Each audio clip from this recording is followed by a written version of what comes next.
Okay everyone, welcome back to another video on the channel. Today we're back on GT Sport and we're back with some daily race B action. So if you do like this content, you do enjoy it, please hit that like button, subscribe, comment in the comment section about the experience you've had at this week's daily race B, and I'm going to get on with these races. So we're starting this race driving from P4, so we're actually using the Evo in this race. I decided to do some races in some cars that people are tending not to use, that you can still actually do reasonably okay with. You'll be surprised how fast some of these cars can actually be. I did a few other cars as well, but we're just going to do 3 races in this video today. First race up in the Evo. Now this qualifying was before I improved my lap slightly with one of the other cars that I use later on. So we're starting on P4 in the Evo on a 1 minute 28.2. We did this lap just very quickly the other day, managing to take a position straight away as the I think it's the Aston Martin on the left there got a little bit twitchy on the curb. That was a bit frustrating because kind of wanted him to get in the slipstream of the cars ahead. With the Evo you need the slipstream, so yeah, brake a little bit later on the inside here, try and take the inside. He actually gets hit by the Corvette behind, you might have seen that. And this is one thing that I really do like about this new penalty system is, look, a nice 2-second penalty and a deserved 2-second penalty. If you're going to hit people in the braking zones and carry on like that, you deserve that penalty, and it's great to see that type of thing happening. It's not going to work 100% all the time, but in general I think the majority of the time at the moment the penalty system seems pretty good, I have to say. So now we've got to try and concentrate on catching up P1 and 2. The problem with this is we've got the Lamborghini and the Corvette. The Corvette's one of the easiest cars to drive around this track while driving quite good lap times, and the Lamborghini is probably the fastest car around this track, although it is a little bit trickier to get used to. So this is going to be difficult. Can we manage to catch them up in the lead while we're driving the Evo? We're going to do our best, see what we can do using the full width of the track. One thing I will say about the Evo, which you kind of have to get used to, is how late you can brake for some of these corners. This car has brakes. I mean, some of it is because it's not very fast, I'm going to be brutally honest. It's not very fast down the straights, but you can brake so late for some of these corners. It almost feels like you're not going to make the corner. However, you eventually somehow make it. As we go through that corner there, run a little bit wide, luckily get away without a penalty. We're going to fast forward this action as we're just driving on our own, just trying to get as close as we can to them cars ahead. As we go down into this corner here now, you're going to see the 2 cars up ahead are side by side. They're battling away. This is brilliant for me. I can try and take advantage of them going side by side, battling away. And yeah, if they can battle more, good for me, because then I might be able to squeeze into that slipstream. As we look up ahead, they're going to go side by side through here. And the Corvette does give him space, although he just squeezes him ever so slightly out wide. I don't think there was too much wrong with that, really. I think the Corvette had the line. I actually think the Corvette, yeah, I think it was okay. But the only thing is, the Lamborghini did get dirty tyres from that. I'm going to take advantage of that. Up the inside, we're going to take that position. He's going to brake early and give us the corner because he doesn't really want to try and hang it around the outside again, I guess, after what's just happened on the previous corner. But yeah, I personally think that was okay, as we run a little bit wide on the final corner, frustratingly run wide there, and we're going to pick up half a second penalty, so that is really annoying. We just get ourselves up to P2, however we've got half a second penalty now. But going up here, you can see P1 obviously feels a little bit guilty for squeezing the Lamborghini out wide. I personally don't think he needed to do that, purely because that's a fast corner. He had the inside. He could have gave him a bit more space, but he didn't push him onto the gravel. And neither of them got a penalty for it. So yeah, I think he could have carried on with that. So now into that tight corner, I decided to try and defend that. I had to defend that because we've got this half a second penalty. And as you know, the Evo is so slow. I wanted to still, if we can, just stay in that slipstream. And as you can see, going down into the braking zone, the advantage here again is the Evo. So late on the brakes. Look how late we can brake. And we're easily back in that slipstream. So we're still in this battle for the podium and for the win of the race if we can get lucky. And look at these camera angles again. I love them camera angles that are low down on the track and static like that. I wish there was some more of them on GT, or an option to view more of them, because I love watching them. As we work our way now through this section here, you can see keeping it nice and tight to the apex, on the throttle nice and only being cautious on that curb there. I found the Evo was okay on that curb. There's a few cars that are very, very dodgy on that curb on the right hand side, but the Evo felt okay. Now into this final 2 corners, trying to stay very narrow. The Corvette not so strong through there. Lamborghini very strong. You can see the Lamborghini pulling away, but a massive moment for the Corvette. Nearly lost control, but just about managed to save it. P1 ran very wide and has picked up a half-second penalty, so we've managed to go from P3 to P1 then back down to P3. Now we're up to P2, and we're probably going to get back into P1 with that penalty up ahead. We do run a little bit wide there, but just a bit of advice: if you do run wide out of that first corner, try and bring your car fully back on the track before the end of the red and white curb. If you do that, you can normally avoid a penalty, so try and remember that when you come to do this race. So yeah, now through this turn 3 technically, and we've behind the car with a penalty. We're going to be able to take him. We're going to go straight through him though. I wanted to use a slipstream just to help my car defend if I need to up here, but the Corvette also had a penalty. When he had that massive moment, he also picked up a half-second penalty. So now we're out on our own, and we've just got to try and put the lap times in with the Evo. And I can tell you, when you are on your own like this and you're not battled, this Evo is actually pretty strong. So yeah, we managed to get quite a solid gap already. You can see we got 5 tenths, nearly half second, 6 tenths away, and we're looking pretty good in this race. So as long as we keep it on the track and drive pretty smart now, we should be able to come away with the win in this race. So yeah, it all looks pretty good. And Evo, pretty strong in this track, I'd say. It's not too bad. You know, skip ahead to the final lap. We had a clean lap all on our own, and we're about to go over the line, I think, with the fastest lap of the race. We've already got it on a 28.3, but like I said, it's nothing special. But this lap, no slipstream. As you could tell, we were in the lead. We go over the line on a 1:28 flat, which isn't too bad for the Evo in race conditions. It shows you that car's actually not too bad at all. To do that in race with no slipstream, you can use that car if you're willing to risk it. You have to be very defensive minded as well with that car. That's the only problem. Next car, we're going to try the opposite end. Now we're going to try the Mustang and see what this car is like.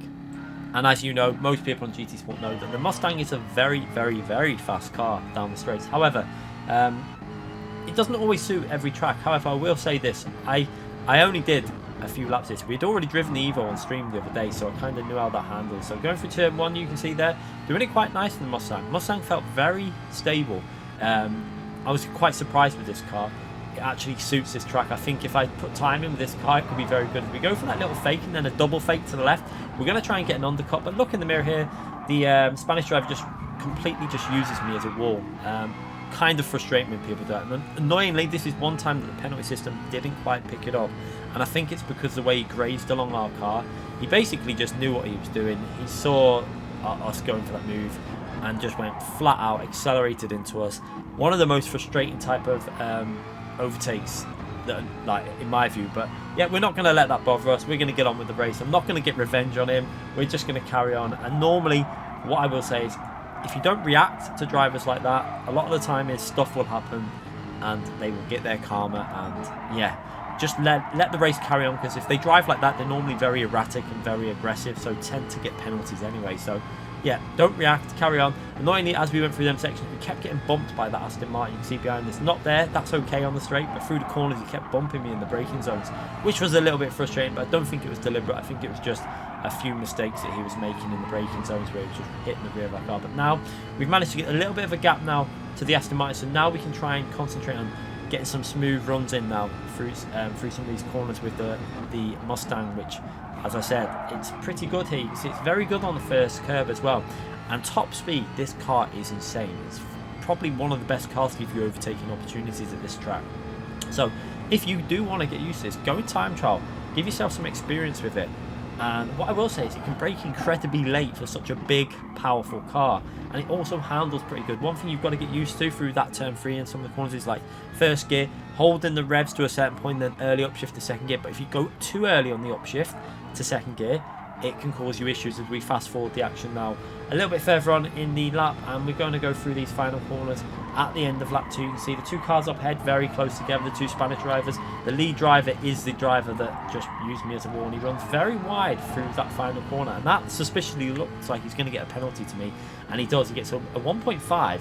I'm not sure whether he also extended on the other corner, because as we look, he got, I think he picks up, does he pick up another penalty here? He's on 1.5 second penalty. He runs wide again through turn 1. So yeah, when we say about karma coming back, that is what I'm talking about. Just let them drivers go, because a lot of the time you are going to see them pick up penalties, especially with the new penalty system now. I like this penalty system. It's not perfect, but it's definitely better. We're going to take a nice tight line through here. We don't do what he did to us. We make sure that we give him space still, because I don't want to pick up a penalty. He's going to take that 2-second penalty, and he is now out of this race. So thankfully, he's gone. it's now a battle between myself and the Spanish driver in P1, who was a pretty clean driver. I think he was racing in some of the early races as well. Reasonably respectful and clean. So yeah, I was pretty confident we could have a good little battle here. So now we've got to try and catch him up. Putting that camera on, I do love that camera as we go through there in the Mustang, and it will surprise you, this car. It is pretty strong through some of the corners as well. So I feel like if you really get into the time trial zone with this car would be very, very strong to use in this race, because it will be almost impossible to overtake, and it will be able to overtake some of the faster cars like the Lamborghini and the Corvette. So yeah, it's also not too difficult to drive, I would say. It's quite a nice little car to get used to. It's very big as well, so very hard to overtake with how big it is. But yeah, going through to start another lap now. We're in the slipstream of the Corvette ahead of us, trying to get as close as possible. It's going to be hard though, because the Corvette is very strong around this track. It's also got such good torque, so coming out of the corners, it's really strong. As we fast forward the action up the main straight, up the back straight here, and getting close to the slipstream, but you can see just not really close enough to go for a move. Trying to get them gears out of that corner right. You can see did it reasonably well then in the slipstream now. Short shifting ever so slightly. You can see I don't rev it out fully. I just shift just before the end. If I remember, that is how you do this car. Like 95%, 90% of the rev range. Don't let it keep revving out, because if you let this car rev out, as far as I remember from Monza, it loses some of its speed. So try not to do that. But yeah, staying very close to P1 now in the Corvette. Seeing how long we can hold on to him. If we can get close enough for a move. The main place where we're probably going to be able to go for a move is where the Mustang has its strongest moment on that straight after turn 1. So that is probably going to be going into the braking zone. Can we go for a move there? We'd have to be very close though. We're coming up to the final lap now. So if we're going to go for a move, we're going to have to go for it on this one corner, because there's nowhere else really the Mustang can do much, because the Corvette's a very similar car to the Mustang. And when you're following someone on the corners, you do get a bit of understeer, obviously, following other cars. So now we're going to see what we can do. Picking up that slipstream, doing that shifting a little bit earlier. We go over the line with a 28.1, which isn't too bad. It wasn't a brilliant lap, so the car's reasonably solid. I'm pretty sure if we've practiced with this car, you'd be in the 27s the majority of laps once you got used to it with like time trial in it and then going into the race. But you can see now, this is where the strength of this Mustang is. Just look at the speed it picks up on the straight. He's actually realising he might have to go defensive here. So I go to the left. Going to try and swing it back in now. So we go down to first gear. However, I upshifted to second gear at 30 miles per hour. That is a big no-no.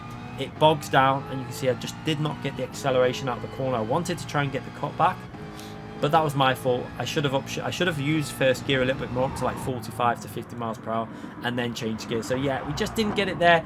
Getting very close into the braking zone then, a little bit too far back to go for a move, and we're just going to have to try and follow him through this section and see if he makes a mistake. But he's driving very, very smooth, no mistakes so far. So yeah, just trying to be patient. We've only got a few corners to go. We're not going to lunge it in and do anything silly. A P2 isn't a bad result. You know, we just jumped on with these cars. The Mustang specifically, we just jumped on one race with it, seeing how it performs, and then move on to a different car. But yeah, going through these final corners, we have a little look there, just trying to put him under pressure, but he does slide through that corner. Maybe we did scare him a little bit, but yeah, he manages to hold on and down to the finishing line. A very close finishing. See, getting the slipstream, he's going to go to the right, we're staying on the left. Close race, enjoyable race. I do like races like that. Respectful guy in P1. Luckily, the guy that did the little bit of a dubious overtake when he just used me as a barrier, he ended up all the way down in, I think, P8 or something. So it does show you, drive it clean and you'll be rewarded. So now we're going to move on to the third race of this video and the final race of this video, and we're using our current manufacturer, the Porsche, one of my favourite cars on GT Sport in Group 3. I do love this car, and it's surprisingly good at a lot of tracks. I'm actually surprised no one's used this for the time trial, because I do remember Josetti and someone else having a bit of a time trial battle in this car a while ago, and it was actually top of the leaderboard. So yeah, I don't know if it stayed there. I think it eventually got beat, but I think this car can definitely do 27.6s and 27.5s and stuff like that if we really want to. As you can see, through turn 1, very stable. We've got the slipstream now, and it does have very long gears, so the advantage of the Porsche is this corner, for example, we go down to first gear, and it's very good on traction. So you just keep it in first gear, and it just pulls out of it. Look how much we actually gained on the Corvette there. So very nice through that section. I definitely say give the Porsche a go. If you like the Porsche and you thought that it wouldn't be very good here, give it a go, because this car is strong around this track. And the good thing here is you can see we've actually built up a gap already to P3 and 4 and 5. They're battling away. They're all fighting for position. And again, even though this is a shorter race, lap 1, you kind of want to just get yourself grouped up to get, grouped up so you don't lose the lead battle.